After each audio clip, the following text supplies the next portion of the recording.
네, 안녕하십니까. 언론행정팀장 안미진입니다. 바쁜 시간 쪽에서 오늘 이렇게 도시계획 분야 시정아카데미에 참석해 주셔서 우리 기자분들 너무 감사드립니다. 오늘 이 자리는 평소 기자분들께서 다소 어렵다고 느끼신 도시계획 분야에 대한 용어나 정책에 대해서 보다 알기 쉽게 설명을 드리고 또 서울시 주택정책에 대한 이해도를 높이고자 이 자리를 마련했습니다. 부디 많은 것 얻어가시고 그 다음에 유익한 시간이 되셨으면 좋겠습니다. 저희 도시계획국장님께서 오늘 참석하셔서 인사 말씀을 지금 이 시간에 해주시기로 하셨는데 지금 이 직전 일정, 시정 질문 일정이 있으셔서 다소 늦어지는 관계로 이따 도착하시는 시점에서 진행을 하도록 하겠습니다. 그럼 다음은 오늘 강의를 해주실 하대근 도시관리과장님을 간단히 소개해 드리도록 하겠습니다. 하대근 과장님은 성균관대 건축학과를 졸업하시고 공공개발센터 개발사업팀장, 주택공급과장 등을 거쳐 2022년 8월 19일부터 현재까지 도시관리과장으로 재직 중에 있습니다. 도시계획의 분야의 전문가이십니다. 네, 뜨거운 박수로 환영 부탁드리겠습니다.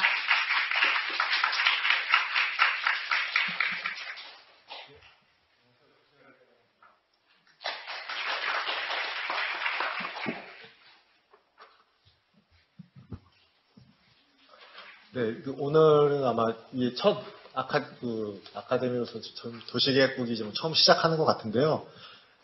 저희가 오늘 설명드릴 부분은 이렇게 정책이라든가 그런 부분보다는 일단은 도시계획을 접하시면서 아마 많이 들어보셨을 듯한 용어들 위주로, 그 개념들 위주로 좀 설명을 드리겠습니다. 일단 목차는 저희 설명이 앞서 서울의 성장에 대해서 한번 과정들을 그냥 간단하게 한번 보시고요. 그 다음에 도시계획 체계, 그 다음에 2023년에서 올해 도시계획국이 주로 추진하고 있는 사업들에 대해서 그냥 개략적으로만 설명드리도록 하겠습니다. 먼저 이제 서울의 성장의 부분에 대해서 설명드리겠습니다. 다들 잘 아시겠지만 1394년에 이제 조선이 500년에 이제 시작을 했고요. 이제 한양 천도가 됐습니다. 그래서 한양에서는 보통 여기 서울 도심, 흔히 말하는 저희 사대문안 도심 부분인데요. 5대 궁궐과 종묘 사직단, 그 다음에 육조거리 등에 대해서 좀 그런 위치가 있고요. 혹시 저기 핸드 마이크를 주시는 게 편할 것 같아요. 네. 근데 이제 여기서 이제 이런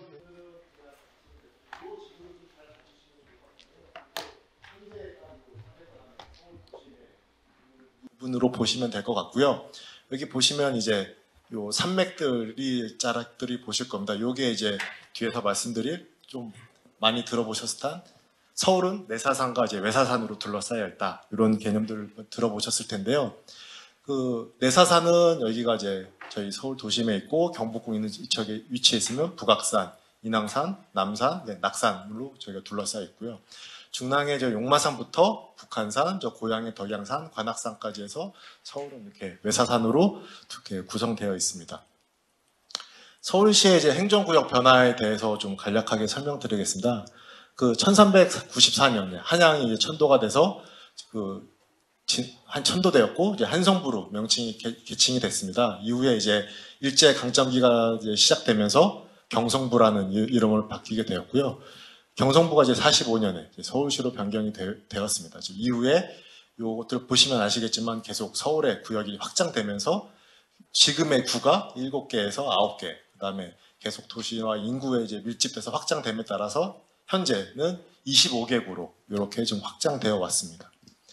그때 당시에 저희가 이제 66년부터 그러면 이제 서울을 어떻게 발전을 해 가야 되냐, 방향을 잡아야 되냐 하는 제1차 서울도시기본계획을 마련하게 됐고요. 요 뒤에도 말씀드리겠지만 이 서울도시기본계획은 지금 말하는 2040 서울기본계획, 그 다음에 서울플랜이라는 거에 대해서 첫 번째 계획이라고 보시면 되겠습니다.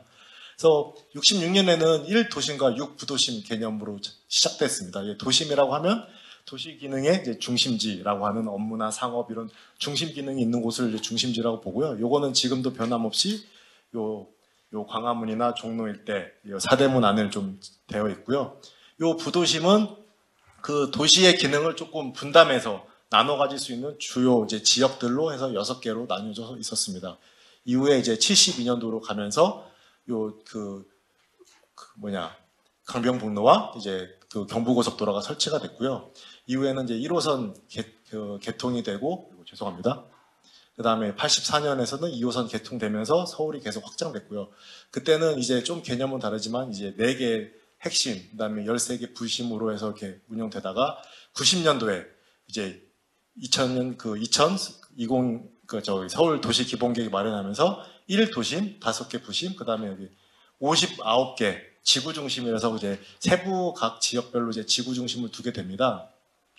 이제 이런 것들이 이제 진행되면서 이제 최근에는 그 2030부터 현재 2040까지는 체계가 이제 3도심으로 현재는 저희가 이렇게 체계를 잡고 있습니다. 그래서 3도심은 서울 도심, 영등포, 여의도, 강남, 잠실 일대를 저희가 도심으로 보고 있고요. 7개 용산부터 해서 광역 중심들을 저희가 잡고 있고, 나머지는 이런 또 12개 지역 중심으로 저희가 구분을 하고 있습니다. 그래서 이렇게 서울이 계속 확장되는 것들을 보시면 이제 저희 서울은 대한민국 면적이 한 0.6% 정도 되는 605 제곱킬로미터가 되고 있고요. 근데 이제 전국 인구의 한 20%를 거주하고 있습니다. 그래서 이 다른 나라의 대도시와 비교해 보면 1000제곱미터 기준으로는 사실은 뭐 파리 다음으로 조금 많은 편에 속하고요. 그런데 이제 이런 데와 좀 차이점은 60년대부터 2010년대까지 약 50년간 다른 데에 비해서 4배로 이제 급속하게 성장하고 있는 상황입니다. 물론 현재는 아마 지금 인구가 계속 줄고 있기 때문에 좀 하향 추세로 가고는 있지만 2010년까지는 계속해서 인구가 이제 밀집되고 있고 성장하고 있었습니다. 그럼 이제 서울의 도시계획 체계에 대해서 이제 한번 설명을 드리도록 하겠습니다. 이것도 이제 이 도시계획 현의 이제 연역인데요. 이것도 그냥 가볍게 이런 것들이 있었구나 정도로만 좀 보시면 될 것 같습니다. 그래서 시작은 강점기 때 조선 시가지 계획령에 따라 있었고요. 이제 그것들이 나중에 60년대 도시를 어떻게 계획하고 관리해야 된다는 내용들의 도시계획법, 그다음에 국토를 어떻게 이제 건설할 거냐, 개발을 할 거냐에 대한 근간이 되는 국토건설종합계획법, 그다음에 이제 일반 건물을 지을 때 어떻게 지어야 되는지에 대한 건축법으로 있었고요. 이제 계속 도시가 발전하면서 정비에 따라 이런 이제 재개발이나 관련 이제 그 개발 사업의 법들이 이제 계속 제정이 됐고요. 그래서 현재는 이렇게 이런 도시계획과 각 그 개발 사업들의 기초가 되는 국토계획법, 그다음에 각 사업에 따른 도시재정비 촉진법, 주거환경정비법, 그다음에 이런 도시개발법들이 이제 계속 쭉 이렇게 있습니다. 그래서 그런 많은 법들에 대해서 좀 한번 위계적으로 체계를 저희가 정리해봤는데요. 가장 큰 얘기는 이제 국토기본법이 있습니다. 이제 요거는 어떤 특별 광역시나 지자체에 대한 얘기보다는 우리나라 전체에 대한 이 국토에 대한 방향에 대해서 정하고 있고요. 그래서 이제 이 법에 따라서 국토종합계획이라고 해서 우리나라의 이제 발전 방향들을 이제 20년 단위로 국토부에서 수립하는데 그 부분은 좀 뒤에 조금 설명드리겠습니다. 그래서 요거는 우리나라 전 국토에 대한 계획, 수도권 정비계획법은 그 중에서 이제 수도권에 밀집되어 있다 보니 서울, 경기도, 이제 인천에 관련돼서 이제 정비계획을 수립하고 있고요. 이제 그 다음은 이제 국토계획법이라고 아까 말씀드린 대로 이런 용도 지역이나 이런 도시계획에서 어떻게 관리를 돼야 되는 기초적인 법들을 이제 국계법에서 다루고 있고, 거기에서는 도시기본계획과 도시관리계획으로 이제 정하고 있습니다. 그래서 요 부분도 이제 뒤쪽에 말씀드리겠습니다. 그 다음에 요거에 대해서 이 법에를 많은 내용을 받아서 이제 택지개발법, 이제 정비사업하는 도정법, 도시개발법, 재생법도 이렇게 쭉 이렇게 위계가 순서가 이렇게 정해져 있다고 보시면 될 것 같습니다. 그래서 이제 아까 그 위계에 대해서 이제 각 계획들이 있었는데요. 그것들을 조금 더 이제 설명드리면, 가장 큰 광역 차원에서의 기본 방향을 제시하는 이런 계획이 이렇게 크게 3가지가 있습니다. 그래서 아까 말씀드린 국토기본법은 국토종합계획에서 국토를 전역으로 이제 제시하는데, 여기 보시면 아시겠지만 되게 큰 틀에서 러프하게 딱딱 정해져 있습니다. 그래서 여기 동해안에는 에너지 관광 벨트를 구축하고, 여기 남북교류 죄송합니다. 요 서해와 동해의 연결은 어떻게 개발해야 될지, 각 수도권, 강원권은 어떻게 개발해야 될지 해서 큰 방향 정도를 이 기본법에서 국토종합계획에서 정하고 있고요. 요것들은 이제 20년 장기 계획을 목표로 국토부 장관이 현재 이 계획을 입안해서 수립하고 있습니다. 그다음에 아까 말씀드린 바와 같이 수도권 정비 계획인데요. 수도권은 이제 서울, 경기, 인천을 대상으로 이제 수립을 하게 되는데 큰 목적은 이 수도권에 너무 이제 인구와 산업이 이제 밀집되다 보니 요것들을 좀 적정한 배치를 하고 균형 발전을 도모하고자 이런 계획들이 수립되었는데요. 이제 크게는 뭐 과밀 억제 권역, 그다음에 성장 관리 권역, 그다음에 자연 보존 권역으로 이렇게 구분이 됩니다. 이게 디테일하게 들어가면 이제 보통 이제 서울은 이제 과밀 억제 권역을 해서 인구나 산업을 조금 완화하자라는 방향. 뭐 물론 이제 글로벌 뭐 국제 금융 비즈니스에서 발전 방향도 같이 제시하지만 그런 방향도 같이 있고요. 그다음에 이런 그 경기 북부나 이런 남부나 이런 쪽은 이제 성장 관리 권역으로 해서 이런 인구나 산업을 조금 유치해서 분배할 수 있는 방향으로 이런 각 뭐 국제 물류 첨단 산업 벨트나 이런 것들을 구성하고요. 강원도권은 아무래도 이제 자연이 많이 있으니까 자연을 보존하자, 그다음에 난개발을 방지하자는 목적으로 이제 방향으로 이제 전원 뭐 휴양 벨트 이런 식으로 이제 크게 계획을 하고 있습니다. 그래서 그다음에 이 광역 도시 계획은 똑같이 이제 국토부 장관이 승인하지만 결국 그 서울 경기도지사 인천시장이 이제 도지사가 공동으로 입안을 하는데요. 이것들은 요거보다는 조금 더 뭐 구체적인 각 지역별 연접한 지역별에 대해서 발전 방향과 전략들을 좀 담고 있습니다. 근데 이것들은 사실 뭐 지금 흔히 얘기하는 뭐 개발 사업이나 뭐 지구 단위계처럼 뭐 디테일한 내용보다는 방향 정도 제시한다고 보면 될 것 같습니다. 그 다음에 이제 그 아까 말씀드린 국토계획법에 따른 도시기본계획에 있는데요. 이 기본계획은 이제 각 지자체에서 이제 수립을 하게 되는데 결국 이것도 이제 각 서울은 서울시, 경기도는 막 경기도별로 큰 이제 그 각 지자체의 종합계획으로서 발전 방향을 제시하는 최상위 법정 계획이라고 보시면 되겠습니다. 그래서 이것도 역시 20년을 목표로 장기 계획을 하고 있고요. 저희가 이제 5년마다 재정비하는 것으로 좀 되어 있습니다. 그래서 저희가 이 도시기본계획은 아까 말씀드렸다시피 66년에 최초로 수립돼서 현재 2040까지 총 6번의 그 서울 도시기본계획이 좀 현재 수립이 되어 있습니다. 그래서 이 기본 체계를 보시면 서울의 도시계획 체계 보시면 기본계획 위에는 저희가 서울 그 도시계획 헌장이라는 것이 있습니다. 그래서 도시계획 헌장은 저희가 이제 서울에서 시간이 지나도 변하지 않는 좀 일관되는 서울의 앞으로 방향의 원칙들을 좀 제시하고 한 10가지 정도의 조문을 제시하고 있는데요. 뭐 예를 들면 뭐 자연환경을 보호하고 뭐 녹색교통, 생활안전, 그다음에 배려공존, 뭐 조화로운 경관을 하자 뭐 이런 큰 원칙들을 제시하고 있고요. 그거에 맞게 각 이제 그 시대별 상황에 따라서 저희가 2030 서울도시 기본계획을 수립하고 있습니다. 요 부분은 좀 뒤에서 더 설명드리겠습니다. 그리고 이 도시 기본계획과 이게 너무 큰 방향을 설명하다 보니 각 저희가 주요 지역별 계획과 실행하는 도시관리 계획이 있는데 이 좀 갭이 있다 보니 그러면 이런 권역별로 뭐 도심권, 뭐 동부권, 산안권 뭐 이런 별로도 계획이 필요하지 않냐. 그다음에 뭐 이게 동단위는 아니지만 한 두세 개 동 단위로도 좀 생활권 계획들이 필요하지 않나서 중간 계획으로서 생활권 계획을 현재 있고요. 이제 그 이후에는 각 이제 도시관리 계획들로 저희가 개별 공간 계획들로 현재 지금 운영을 하고 있습니다. 그래서 2040 도시기본계획에 대해 도시공간 구조를 보시면 아까도 앞서 말씀드렸듯이 3도심 체계, 그 다음에 7광역중심, 그 다음에 그것들을 또 이제 보충해주는 12지역중심들로 이렇게 개념이 잡혀 있고요. 그 다음에 저희가 2040에서는 이제 좀 핵심으로 저희 서울시의 앞으로의 도시계획 방향과 비전은 뭐 많이 들으셨다시피 보행일상권, 그 다음에 일반적인 도시계획 책에서 전환을 하자 해서 뭐 비욘드 조닝, 그 다음에 수변 중심 공간으로 재편을 하자, 뭐 탄소 중립 도시제 이런 내용들이 다 담겨져 있습니다. 네, 요거는 서울특별시장이 현재 수립을 하게 됐고 현재는 이게 확정이 된 상황입니다. 그 다음에 이제 생활권 계획 부분인데요. 아까 뭐 말씀드렸듯이 이제 그 사이의 중간 계획이라고 보셨는데 저희가 이제 생활권 계획은 이제 18년도에 저희가 이제 확정을 하게 됐는데요. 그럼 요 큰 차원의 얘기가 아니라 각 지역별로 필요한 뭐 지역 생활에 필요한 뭐 필요 시설들이나 각 지역별 특화 발전 방향도 필요하지 않냐라고 해서 그때 당시에 이제 각 지역 주민들과 그다음에 자치구와 이제 의견을 수립해서 저희가 이제 결국 요 권역별, 그 다음에 지역별 이제 공간관리 방향도 제시를 했고요.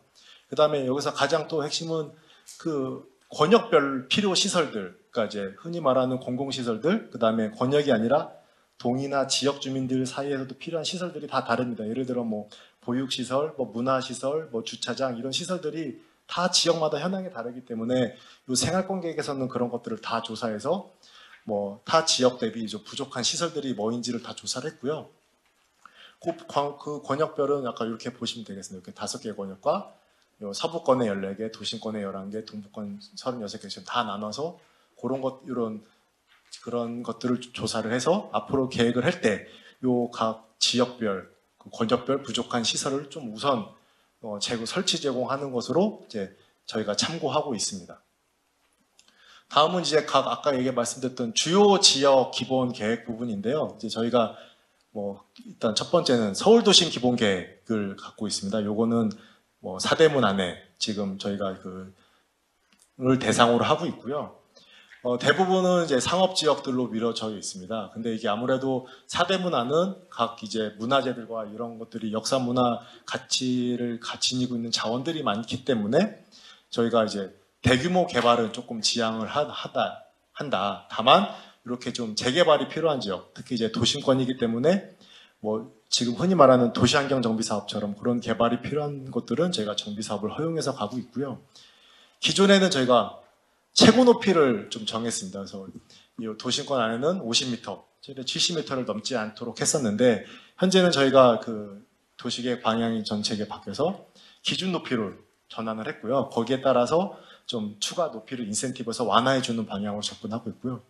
요 역시 이제 그렇다 하더라도 경관 보호 지역들은 이런 거에 맞춰서 조금 각각 개별적으로 저희가 좀 높이나 용적률 이런 것도 별도로 이제 규정을 하고 있습니다. 네, 다음은 이제 한강변 관리 기본 계획인데요. 이것들은 아마 그전에도 많이 얘기를 들으셨을 겁니다. 그래서 일단 기본 방향은 이 한강변에 따라서 어쨌든 여기에는 한강변에 한강 관광이나 이런 자원들도 많고 명소도 많고 그다음에 여의도나 서울숲이나 용산, 잠실 이런 중요 권역들이 많다 보니 한강의 접근성을 어떻게 할 건지 그다음에 한강에서 보는 그 경관들은 어떻게 할 건지에 대한 그 계획들을 수립하고 있고요. 한참 이슈였던 게 이제 저희가 한강변 기본 계획에서는 이제 높이들을 그때 주거는 35층, 그 다음에 이 복합 개발, 상업 지역의 이제 복합 개발은 50층 이렇게 정했었는데요. 현재 요거는 2040에서 높이 정한 부분은 없었기 때문에 요거는 이후에 상황이 저희가 이제 정비하는 과정에서 아마 좀 요것도 변경이 좀 필요할 것으로 보여집니다. 다음은 이제 도시관리 계획입니다. 그래서 그 기본 계획을 아까 말씀드렸지만 사실 그 기본 계획조차도 서울시에서는 큰 서울의 방향을 제시를 했기 때문에 한 거고 이제 그 발전 방향을 이제 실현할 계획들이 필요합니다. 그래서 결국은 서울도시 기본 계획을 실현할 수 있는 실질적인 사업이나 도시관리 툴이라고 보시면 될 것 같고요. 대부분의 사업들은 요 도시관리 계획, 흔히 말하면 지구 단위 계획 형태를 좀 쓰고 있습니다. 이것은 저희가 10년 단위로 5년 단위로 좀 재정비를 하고 있고요. 요 도시관리 계획에는 이제 좀 많이 아마 들으셨을 용도지역, 용도지구, 용도구역, 기반시설, 지구 단위 계획 이런 내용들이 좀 포함되어 있습니다.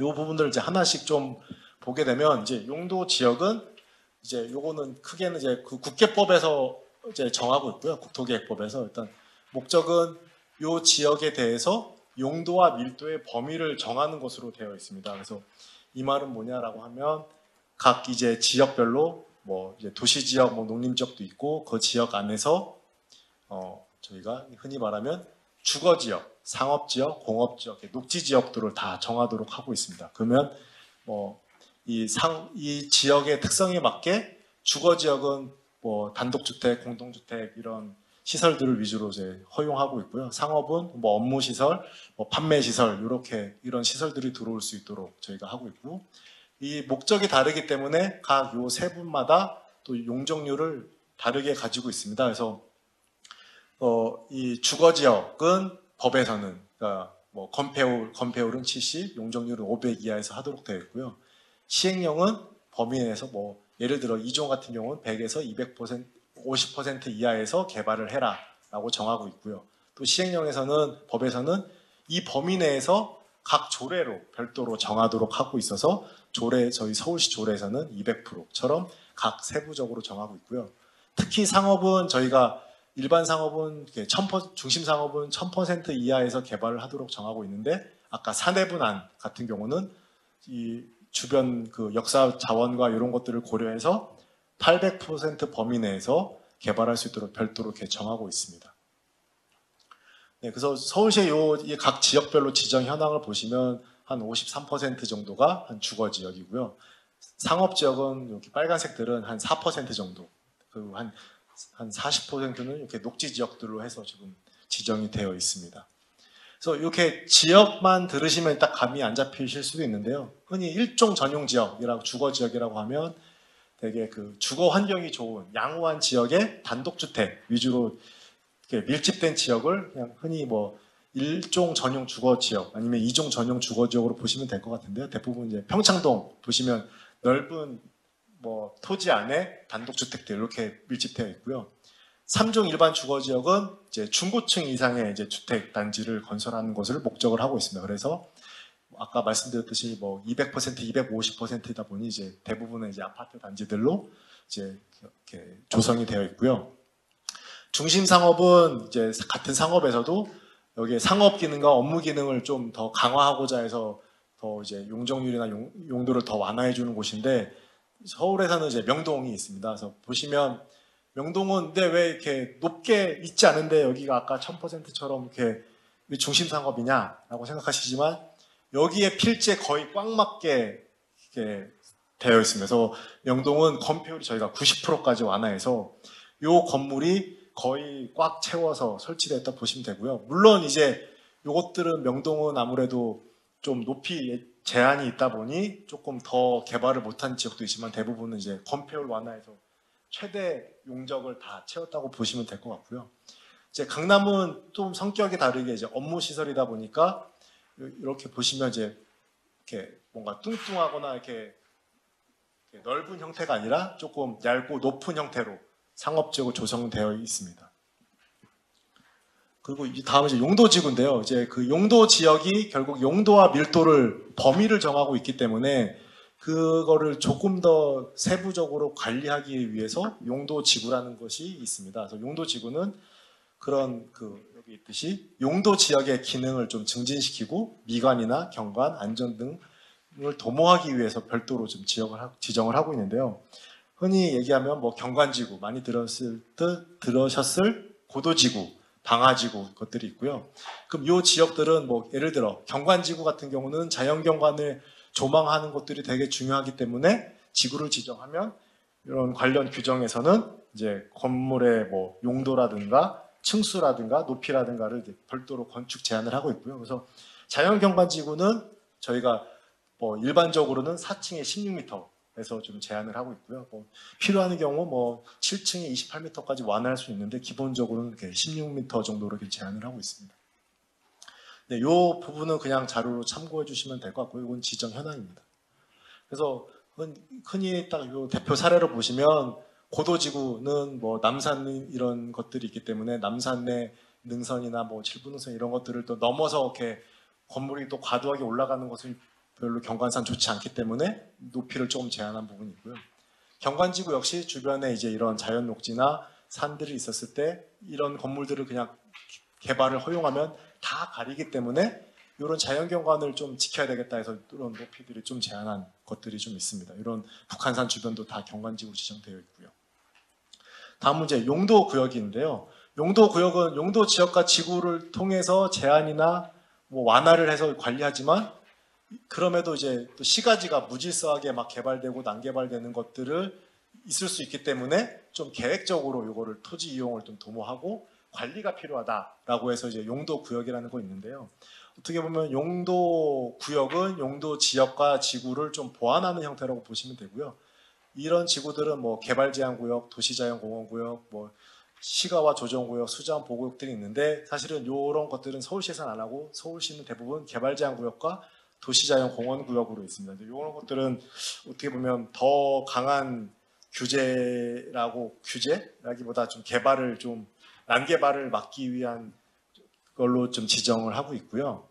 그래서 대부분이 이제 각 그 외곽, 서울의 외곽 지역에 이런 북한산이나 이런 강서 권역들 이제 그 지역들에 지정이 되어 있습니다. 그래서 이렇게 해서 흔히 이렇게 지정됐고요. 대표적인 게 아까 이제 그 개발 제한 구역 같은 경우, GB 같은 경우를 많이 들으셨을 텐데 그 경우는 저희가 아까 말씀드렸듯이 자연 훼손을 막기 위해서 구역이 지정되면 개발 행위 제한들이 걸리게 됩니다. 그 관련 개발 행위 제한법에 따라 그 개발 제한 구역 관련 특례법에 따라서 제한이 되고요. 그러면 건축이나 증축 아니면 이제 형질 변경, 쉽게 말해서 땅을 파거나 땅을 이제 성토 메우거나 이런 것들도 다 제한이 있고 필요한 경우는 이제 자치구나 이런 데 다 신화에서 허가를 받는 경우에 한해서만 하도록 제한을 하고 있습니다.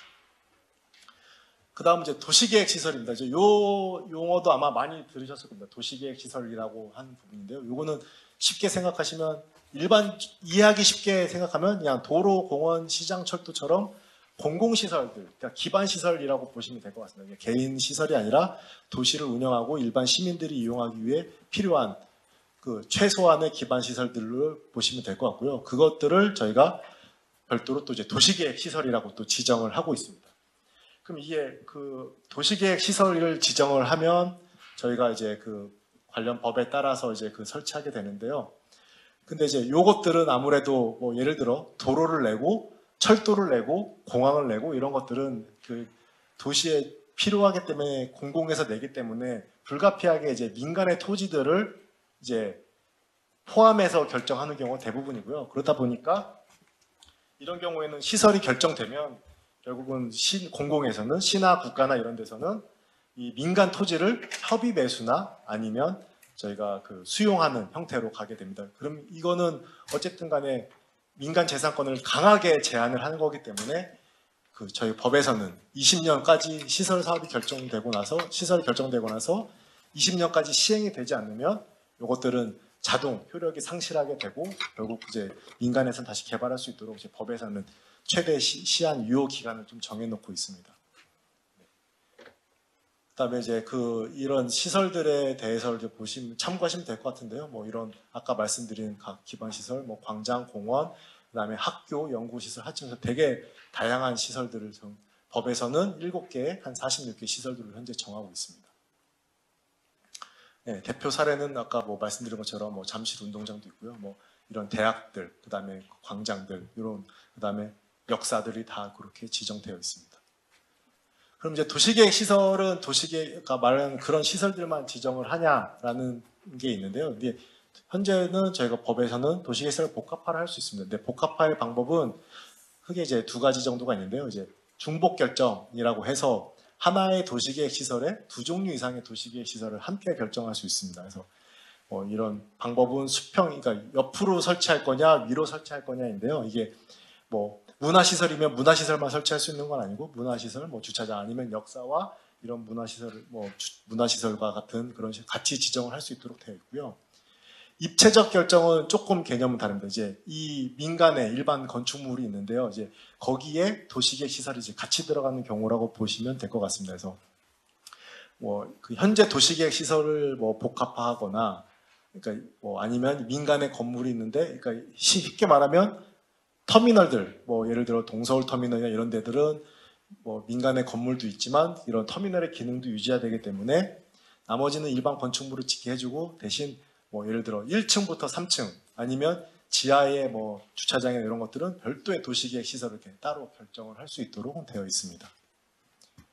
그 다음은 이제 지구단위 계획입니다. 지구단위 계획은 아까 말씀드렸던 것과 같이 도시기본계획을 실현하는 대표적인 실행 수단인데요. 이런 토지 이용 계획과 건축 계획을 같이 그 계획을 수립하도록 되어 있습니다. 그래서 조금 더 설명을 드리면 이런 큰 틀에서 이 지역은 뭐 주거 지역이나 상업 지역이고 도로를 이렇게 내야 되는 것뿐만 아니라 개발 면적을 높이를 얼마 하는 것뿐만 아니라 건축 계획들까지 같이 보게 되고요. 요 예시로 설명을 드리면 이 지구단위 계획에서는 요 필지를 개발하게 되면 요 건물은 최대 뭐 용적 아까 말씀드린 용적률을 뭐 250%까지 건폐율을 얼마큼 해야 된다. 그 다음에 이것들을 토지에 대해서 꽉 채워서 할 수 있는 거냐 아니면 그게 아니라 이런 도로와 요 사람의 보행을 고려해서 뭐 한계선, 건물을 지으면 안 되는 선도 설정을 하고요. 뭐 필요한 거에 따라 이제 공개 공지, 일반 시민들이 이용할 수 있는 공지를 내놓다든가 아니면 요 인근 블럭들과 고려해서 이런 공공 보행 통로라고 해서 이런 시민들이 다닐 수 있는 보행 통로를 이렇게 낼 수 있도록 또 결정을 하고요. 그 다음에 뭐 이 각 건물마다 주차 진출입을 막 제각기 정하면 그것도 문제가 되기 때문에 주차 진출입이나 뭐 차량이 출입 불허하는 구간들을 이렇게 좀 디테일하게 다 정하고요. 뭐 인면이나 이런 방향까지 민간 계획 수립 지침까지도 저희가 같이 정하고 있습니다. 지금 21년 기준으로는 지구 단위 계획이 현재 한 440개라고 되는데 현재 기준 한 약 500개 정도가 수립이 되어 있고요. 이 지구 단위 계획도 보면 크게 세 가지 유형으로 구분이 됩니다. 그래서 기성 시가지, 그래서 일반 뭐 기성 그 시가지의 재생이라든지 일반 지역에 대해서 효율적으로 관리하기 위한 방안으로 수립이 되는 것들이 있고요. 그 다음에 이런 흔히 들으셨던 청년주택이나 뭐 사전협상, 그 다음에 뭐 이 정비 사업들은 각 사업에 따라서 구역을 지정하지만 나중에 다 이제 지구 단위 계획으로 의제되어서 지구 단위 계획으로 현재 관리를 하고 있습니다. 이제 이런 큰 도시계획 체계에 대해서 계속 설명을 드렸는데요. 요 설명을 드리다 보면 가장 많이 나온 게 용적률 건폐율이라는 단어들이 많이 나왔습니다. 근데 요 개념이 좀 익숙하신 분들도 있고 생소하신 분들도 있을 텐데요. 요 개념을 한번 설명드리겠습니다. 그래서 일단 정의는 대지 면적에 대한 연면적 비율이 용적률이라고 하고 그 또 이 연면적은 각 층의 바다 면적의 합계라고 하고 있습니다. 그리고 건폐율은 대지 면적의 건축 면적의 비율이라고 하는데 이 사실 정의를 들으면 쉽지는 않거든요. 그래서 쉽게 말씀드리면 딱 보시면 요 대지가 있습니다. 그러니까 내 땅이 면적이 300이라고 했을 때 그럼 건폐율은 이렇게 위에서 딱 수직으로 봤을 때 건물이 차지하는 면적입니다. 그럼 그게 150이라고 하면 건폐율은 50%라고 보시면 되겠습니다. 그러니까 내 땅을 기준으로 위에서 봤을 때 건물이 차지하고 있는 비율이 몇 %냐가 건폐율이고요. 그럼 건폐율이 50%다라고 하면 그 건축 계획을 했을 때 50%를 넘기면 안 됩니다. 그래서 땅이 300인데 나는 뭐 계획을 하기 위해서 이거를 최대한 다 쓸 거야. 이게 되지 않습니다. 이게 효율적 관리를 위해서 용도 지역에서 다 그런 걸 정하고 있는 거고요. 그럼 연면적은 저희가 이제 그 건물이 1층짜리가 아니기 때문에 쉽게 얘기하면 지하 1층과 지상 3층이 있다고 하면 총 4개 층 있지 않습니까? 그러면 이게 150이 4개 층이면 이제 600제곱미터가 건물의 연면적이 되겠습니다. 근데 또 이제 계산은 용적률은 또 요 지하층을 뺍니다. 왜냐하면 결국 용적률은 요 지상층에 대해서 개발 밀도를 정하기 때문에 지하는 산입을 하지 않고요. 그 지상에서 요게 이제 아까 건폐율 50이었을 때 요것들을 3층으로 하면 저희가 요게 450제곱미터가 되기 때문에 그러면 대지 면적 기준으로 했을 때 450이 개발을 했기 때문에 그러면 300에서 450이 되면 150%라고 보시면 되겠습니다. 그래서 쉽게 생각해서 만약에 뭐 상업지역이 건폐율이 뭐 800이다라고 하면 내 땅 면적의 8배의 최적의 8배가 되는 건물을 지을 수 있다라고 그렇게 개념을 보시면 될 것 같습니다. 그럼 이제 요 용적률 체계가 이제 아까 법에서나 조례에서 정한 대로 할 수 있느냐? 근데 서울시나 대부분의 지자체에서는 뭐 2단계 또는 3단계에서 이렇게 용적률 체계를 운영해서 관리를 하고 있고요. 일단은 뭐 저희가 이제 기준 용적률이라고 하면 일단은 기본적으로 주어지는 조건입니다. 그래서 쉽게 예를 들어서 여기가 이제 뭐 이종에서 최대 250%까지 갈 수 있다고 했을 때는 기준을 저희가 190으로 정할 수 있고요. 200, 250 이렇게 정할 수가 있습니다. 그러면 기준은 그냥 이 땅에 개발을 하시려고 하는 분이 그냥 아무것도 안 하고 졌을 때가 뭐 예를 들어 190%까지만 할 수 있는 거고요.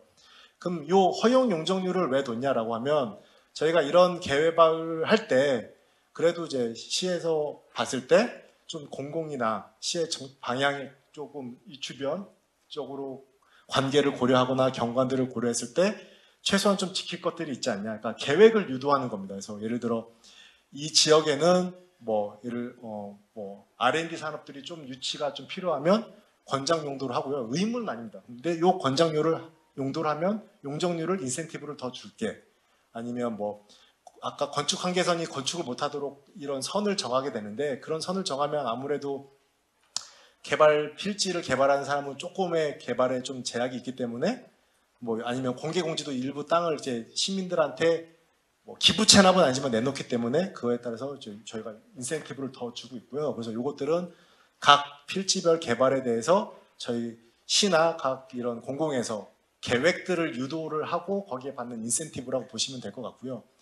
그럼 거기서 끝이 아니라 나는 용적률을 더 최대한 찾고 싶다라고 하면 이런 이제 공공시설들을 제공하는 경우 이제 도로나 공원이나 임대주택이나 이런 시설들을 기부 체납하는 경우에 이제 허용해서 상한으로 더 용적률을 받을 수 있도록 하고 있으면서 공공의 이런 것들을 제공하기 때문에 추가적으로 용적률 인센티브를 이렇게 완화를 해준다고 보시면 될 것 같고요. 그 다음에 이 종상향이 있습니다. 그래서 이 각 지역에 아까 말씀드렸다시피 1종, 2종, 3종 이렇게 막 준주가 정해져 있는데 그 지역들마다 용적률이 범위가 한계가 다 다르기 때문에 이것들에 대해서 종상향을 하는 경우들이 있고요. 용도에 맞게 개발의 방향에 맞게 하는 경우가 있고요. 근데 그거는 그냥 무조건 올려주는 거냐. 근데 이 용도 지역에 올라가면 아무래도 좀 개발 밀도가 달라지기 때문에 개발 이익들이 발생하고 있고요. 그래서 시에서는 그럼 이런 것 종상향에 대해서는 공공시설에 대해서 공공기업 기부 체납을 하도록 하고 있고 그 비율들을 별도로 이렇게 정하고 있습니다. 그럼 이게 기부 체납인데요. 그럼 기부 체납은 어떤 것들을 받냐라고 보시면 좀 설명을 드릴 텐데요. 2011년 전까지는 주로 이런 토지를 받았습니다. 이제 도로나 공원들을 받았고요. 그 다음에 그 받은 토지들에 대해서 시나 구가 관리를 하고 필요한 경우 거기에 대한 시설을 짓고 했는데 사실 이제 도로들도 너무 많이 거의 대부분이 확장 조성이 됐고 공원들도 많이 조성이 됐고 어떤 지역은 기부 체납을 공원으로 받았는데 아파트 단지나 이게 지역 주민들을 위한 게 아니라 정말 그 단지 주민들을 이용해서 공공성에 대한 좀 이런 부분들이 좀 있었습니다. 또한 이제 이 도시가 계속 발전하면서 이런 것 토지 위주가 아니라 이런 사회복지시설, 그다음에 보육, 문화 이런 다양한 수요들한 요구가 있기 때문에 공공시설들이 필요한 공공시설이 늘어났고요. 그래서 2011년 3월에 그 국토계획법이 이제 개정이 되면서 토지 또는 건축물로 기부 체납을 받을 수 있도록 법이 개정이 됐고요. 그다음에 이제 이런 시설들을 저희가 이제 계속 기부 체납 받고 공공에서 이제 요것들을 일반 시민께 제공을 하고 있는데 이제 이런 예를 들어 강남이나 이런 데처럼 기반 시설이 충분한 지역들도 있고 그다음에 이런 시설들도 충분한 지역들이 있습니다. 그렇다 보니 근데 그 지역에 한해서만 이런 것들을 계속 공급하는 것은 조금 균형 발전 차원에서 조금은 좀 더 열어줘야 되지 않냐라는 이런 논의들이 있어서 2016년에 그 재개발 재건축하는 도정법이 시행령이 개정이 됐고요. 21년에는 국회법이 개정돼서 이제 현금으로 받아서 이제 아까 개발하는 그 지구 단위 계획 범위 내에서 다른 지역에도 이것들은 기반 시설 확보하는데 쓸 수 있도록 현재 개정이 되어 있는 상황입니다. 다음은 이제 그 기본적인 아마 도시 계획을 접하셨을 때 주로 많이 들으셨을 용어나 계획들에 대해서 개념들을 좀 설명을 드렸고요. 이제 올해 저희 도시계획국에서 주요 좀 지금 추진하고 있는 그 사업 방향의 정책들에 대해서 조금 설명드리겠습니다. 그래서 2040에서 일단 저희가 그 방향이 비욘드 조닝과 이제 그 보행 일상권이 있었는데요. 이 개념은 기존에 아까 말씀드렸던 것이 주거 지역은 주거 지역들이 있고 상업 지역은 별도의 상업 지역으로 이렇게 형성이 되어 있는데 지금 뭐 전 세계적으로 N분 도시라든지 저희 서울시는 보행 일상권이 형성이 돼서 이런 뭐 업무 시설, 그다음에 녹지 공원, 그다음에 주거 이런 시설들이 다양하게 있어서 이 일상생활 속에서 시민들이 다 보행권에 다 다닐 수 있고 다 접할 수 있도록 해야 된다. 근데 그런 것들을 용도를 일률적으로 정하면 한계가 있기 때문에 기존의 도시 계획에 전환을 해서 이렇게 이런 기존 조닝을 벗어난 좀 새로운 그 도시 계획을 체계화하고자 하고서 전환을 현재 검토하고 있고요. 그래서 현재 국토부에서도 얘기했던 공간 혁신 구역 이런 것들이 지금 현재 발표가 되어 있습니다. 그래서 시에서는 이런 공간 혁신 구역을 선전 기준을 가이드를 마련을 하고 그다음에 이런 시범 사업들을 좀 선정을 해서 계속 추진할 계획이고요. 이 과정에서 좀 제도 개선이나 좀 정책적인 제안이 필요한 것들은 저희가 이제 중앙정부와 계속 협의할 계획이 있습니다. 다음은 이제 대학 혁신 공간입니다. 그래서 대학의 이제 미래 경쟁력 강화를 위해서 저희가 이제 지원을 하고자 하는데요. 이 대학들이 기존에 있던 과들뿐만 아니라 시대가 막 변하면서 UAM이나 뭐 이런 첨단 과학들이 이제 도입되다 보니 이제 저희가 대학에서 첨단학과나 창업, 산학협력들이 이제 이런 시설들을 조성을 하면 용적률 인센티브를 좀 제공하는 것을 현재 하고 있고요. 그 다음에 이제 이 큰 캠퍼스 안에서 그 높이 계획을 조금 유연하게 가져가려고 하고 있습니다. 이런 캠퍼스도 아무래도 뭐 경관지구라든지 용도 지역 이런 것들을 다 적용받는 있어서 이런 그 캠퍼스를 계획하는 데 한계가 있는데 저희가 이것들은 경관지구 하더라도 영향이 없는 범위 내에서는 높이를 좀 더 완화해 준다는 방향으로 좀 검토를 하고 있고요. 근데 이 두 상황은 이제 좀 조례 개정이 좀 필요한 상황이고요. 또한 현재 법에서 이제 1등급이나 이런 것들은 비오톱 1등급은 좀 개발이 어렵긴 한데요. 이런 개발이 어려운 부분들은 다른 데서 용적률을 좀 이전해서 좀 효율적으로 대학을 좀 용적률을 좀 개발할 수 있도록 완화해 주자. 그러니까 그렇게 해서 그 각 대학의 경쟁력을 조금 강화하고 그래서 그 대학의 경쟁력은 한번 도시의 경쟁력을 강화하자는 차원에서 현재 계속 지원하고 있습니다. 다음은 한강변 공간 구상입니다. 그래서 아까 말씀드렸는데 이제 국제 경쟁력 강화를 위해서 저희가 한강변 공간 구상도 하고 있고요.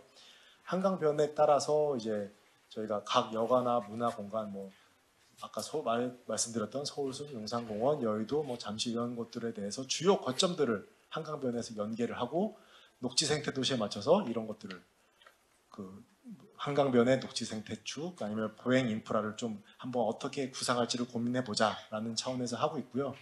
이것들은 저희가 어쨌든 2040 서울 도시 기본 계획의 수변 중심 공간 재편 전략을 실현을 하기 위해서 현재 이제 구상을 마련을 하고 있는 상황입니다.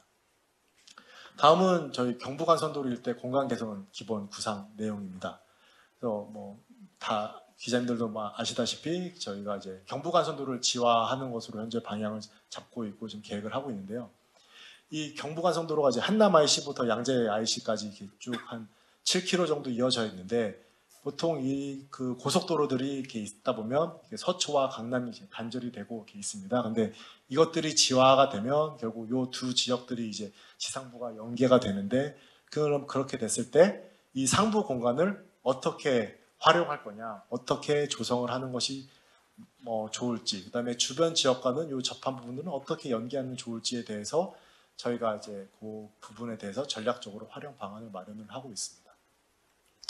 다음은 이제 신속통합 계획인데요. 이것들은 또 많이 들으셨을 텐데 시에서는 이제 그 빠르게 정비 사업들과 이제 주택 공급을 위해서 신통 계획을 도입하고 있고요. 그래서 이 그간에 이제 시에서 공공에서 직접 이런 주민이 필요하다는 지역들에 대해서 대상지를 선정해서 저희가 직접 이제 그 정비 계획을 직접 기획을 해서 저희가 정비 계획을 좀 결정할 수 있도록 지원을 해드리고 있었는데요. 이와 더불어서 현재는 저희가 그 지구 단위 계획 구역이라든지 그 다음에 특히 재건축처럼 주민들이 정비 계획을 직접 수립하시는 경우들이 있습니다.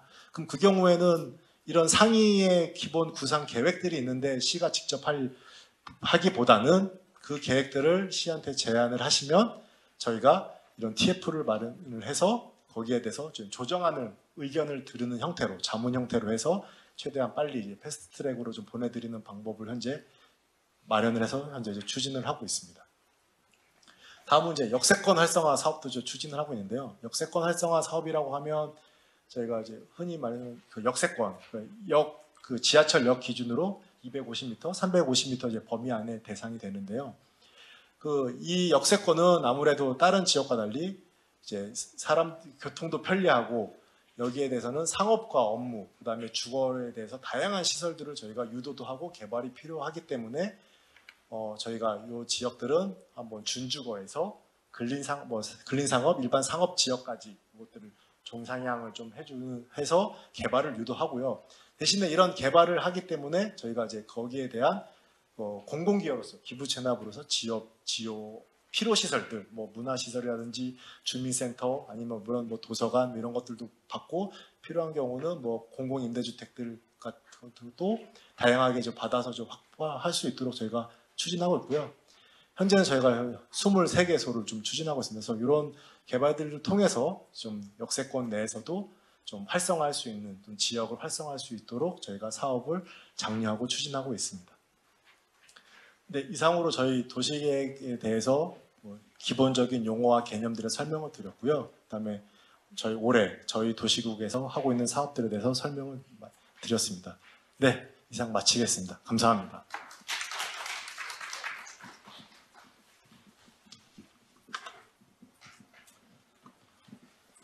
네, 강의 잘 들었습니다. 저희가 이제 강의를 1차적으로 마치고, 그 다음에 질의응답 시간을 이제 들어가려고 하는데, 그 들어가기 전에 저희 도시계획국장님께서 도착을 하셨어요. 그래서 간단하게 인사 한 말씀해 주시겠습니다.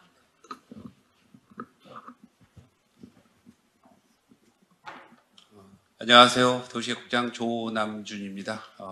많은 기자분들하고 식사도 하시고 인사 나누신 분들도 계시고 처음 뵙는 분들도 있는 것 같습니다. 정확히 제가 작년 요맘때쯤 도시계획 발표하기 전에 이 자리에 서서 한번 좀 설명을 드렸던 내용입니다. 아마 작년 오셨던 분들도 계시고 또 새로 오신 분들도 계신 것 같습니다. 그러니까 아시겠지만 이제 우리 이제 1타 강사인 우리 도시계획관리과장이 설명을 잘 해드렸는데요. 이런 것들 이제 설명드리는 취지랄까 이런 것들이 제가 이제 기사라든가 이런 것들을 보고 보도자를 낸다 하더라도 도시계획적인 용어라든가 이런 부분들이 좀 어렵습니다. 사실은 그러다 보니까 대부분 인문계통을 나오신 기자님들 같은 경우에 뭐 도대체 지구단위 계획이라고 하는데 이게 뭔 말인지 모르겠다. 뭐 정비사업, 뭐 재건축, 재개발 이런 말들은 이해를 하겠는데 용어들이 좀 어렵다라고 해서 제가 이런 과정들을 작년서부터 좀 시작을 했고요. 사실은 제가 팀장 때도 이제 이런 류의 좀 과정들이 좀 있었습니다. 왜냐하면 기자님들이 이제 보통 6개월, 한 1, 2년 정도 계시다 보니까, 바뀌시다 보니까, 이제 보자료라든지 저희가 도시 행정을 하면서 사용되는 용어들에 대해서 이렇게 조금 설명을 드리면 좀 도움이 되지 않을까 싶어서 저희가 설명을 드리는 거고요. 아마 책자 같은 경우 도시 용어집이라고 하는 부분들이 저희가 이제 아마 오늘 쭉 강의 들으시고 또 부족한 내용 있으시면 아마 그걸 찾아보시면 좀 도움이 되지 않을까 싶은 생각입니다. 아시겠지만 이제 도시계획국이 이제 서울시에 이제 생긴 게 62년에 저희가 생겼다라서 작년이 이제 우리가 회갑을 지났다라고 얘기를 합니다. 서울시 한 20, 30개 실국 중에 도시계획국이 1962년에 이제 도시계획국이라는 이름으로 출범을 했고 현재까지도 유일하게 이름이 바뀌지 않은 아마 실국인 것 같습니다. 중앙부처에서는 법무부하고 국방부가 이름이 한 번도 안 바뀌었다라고 해서 하듯이 이제 서울시에도 이제 도시계획국의 이름은 지난 한 60여 년 동안 한 번도 이제 바뀌지 않았고 이제 그런 어떤 역사적인 것들을 가지고 있습니다. 근데 저희가 이제 도시계획이라는 걸 하다 보면 약간은 공익적 성격의 분야인 것 같습니다. 이제 그러다 보니까 그동안은 어떤 원칙과 철학이라는 것들 때문에 상당히 좀 보수적으로 운용을 했던 것들도 사실이고 그런 와중에서 주민들과의 어떤 민원도 많고 마찰도 많았던 것들이 이제 사실인 것 같습니다. 이제 그렇기 때문에 조금은 이제 완곡하게 우리가 도시계획이라는 것을 운용을 했는데 그러한 것들은 이제 배경이랄까 이런 것들이 뭐냐 하면 뭐 100년 대계를 이제 제가 얘기하지 않습니까? 저희 현 시대만 살아나가는 것이 아니고 앞으로도 우리 후손들도 살아나가야 될 도시였기 때문에 조금은 아끼고 유휴 공간에 대한 부분들 좀 남겨두자라는 차원에서 좀 보수적으로 했었던 것들이고 그러한 기조는 현재까지도 계속되고 있는 것 같습니다. 그렇기 때문에 뭐 개발제한구역이라든가 이런 것들도 가급적이면은 보존하겠다라고 하는 그런 것들이 지금 현재보다는 좀 미래를 생각하는 차원에서 보존하겠다라는 큰 원칙적인 방향을 계속 어느 시장님이 오시든지 견지하고 있고 공원이라든지 이런 부분들도 공원 구역으로까지 바꿔가면서 최대한 유휴 공간들에 대한 부분들 좀 확보하는 이제 노력은 병행하고 있습니다. 이제 그렇지만 기성시가지에 대해서는 여러 가지 이제 뭐 주거에 대한 공급이라든지 뭔가 인류 도시로 가기 위해서는 좀 더 공간적 확장이 필요하다라고 하는 이제 판단을 하에서 저희가 여러 가지 밀도를 좀 높여서 이제 하는 사업들에 대한 부분들을 진행을 하고 있고요. 근데 용적률을 올린다거나 밀도가 올라간다라고 하는 부분들은 이제 필연적으로 기반시설에 대한 여러 가지 또 부하량이 있기 때문에 저희가 뭐 아까 설명드린 대로 기준 용적률이다, 허용 용적률이다, 상한 용적률이다, 이제 뭐 여러 가지 기부 체납이다 하는 것들에 대한 부분들이 있습니다. 그러다 보니까 기부 체납이라고 하는 큰 개념은 결국은 약간 원인자 부담 차원에서 기존에 뭐 한 1,000명이 살고 있던 주택단지가 뭐 2,000명이 된다라고 하면 당연히 그에 따른 인프라도 확보가 돼야 되는 것이고, 그러한 것을 확보하기 위해서 도로라든가 공원을 확보하기 위해서 공공에서 모든 것들을 다 비용 부담해서 하기 어렵기 때문에 약간 원인자인 개발사업자도 좀 부담을 해주세요라는 취지에 대한 부분들로 해서 이제 설명을 드리는 것으로 이해해 주셨으면 좋겠습니다.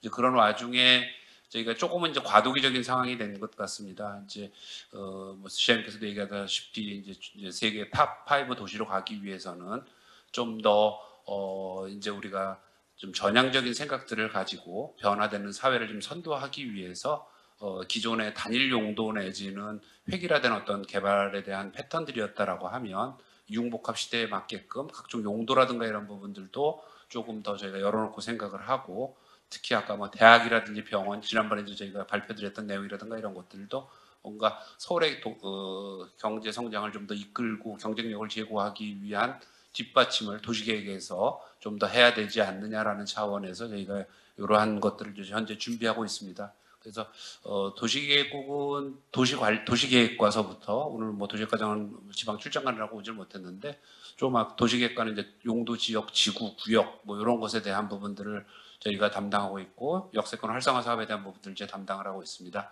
그다음에 도시관리과는 이제 일반적인 지구 단위 계획에 대한 부분들 총괄해서 하고 있고, 그다음 그 목동 뭐 지구 단위 계획이다 하는 쪽은 아마 도시관리과장님께 문의를 하시면 될 것 같고, 그다음에 또 중요한 축의 하나가 이제 도시계획 시설인 이제 시설계획과가 있습니다.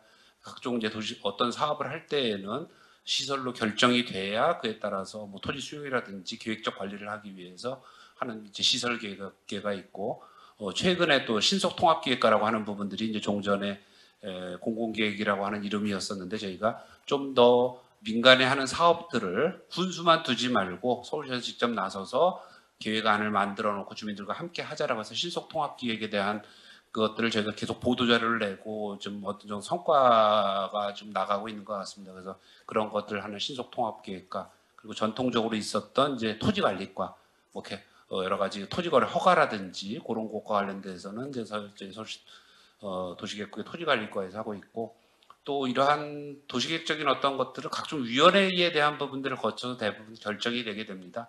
이제 아시겠지만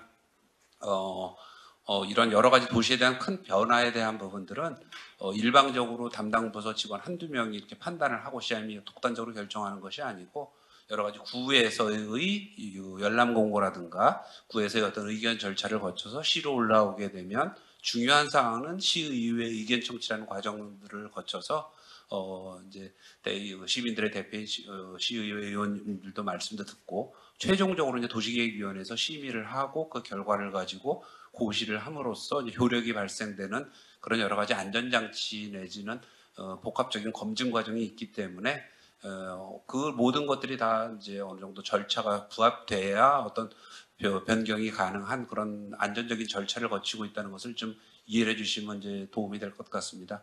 오늘 뭐 이런 자리는 사실은 이재영 부장님하고 이두걸 이제 부장님께서 작년에 이런 것들 하다 보니 또 이제 새로운 새내기 기자님들께 뭔가 이렇게 좀 약간 오리엔테이션처럼 크게 어떤 정책적 판단 없이 기초적인 지식에 대한 부분들 좀 전달했으면 좋겠다라고 해서 저희가 준비해서 오늘 말씀을 드리는 거고요.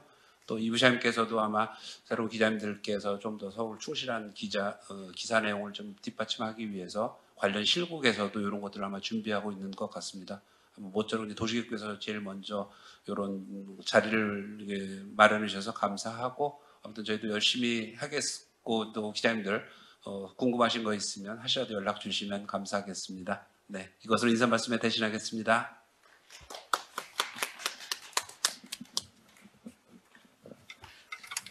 네, 오늘 저희 이렇게 질의 답변에 열정적으로 이렇게 답변에 응해주신 우리 국장님, 도시계획 국장님께 큰 박수 부탁드리겠습니다.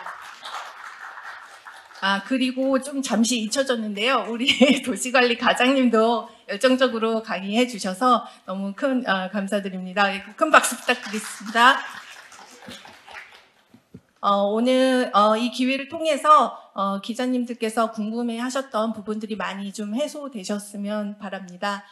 오늘도 너무 이렇게 다시 시간 내주셔서 일부러 참석해 주셔서 너무 감사드립니다. 이것으로 도시계획 분야 시정 아카데미를 마치도록 하겠습니다. 감사합니다.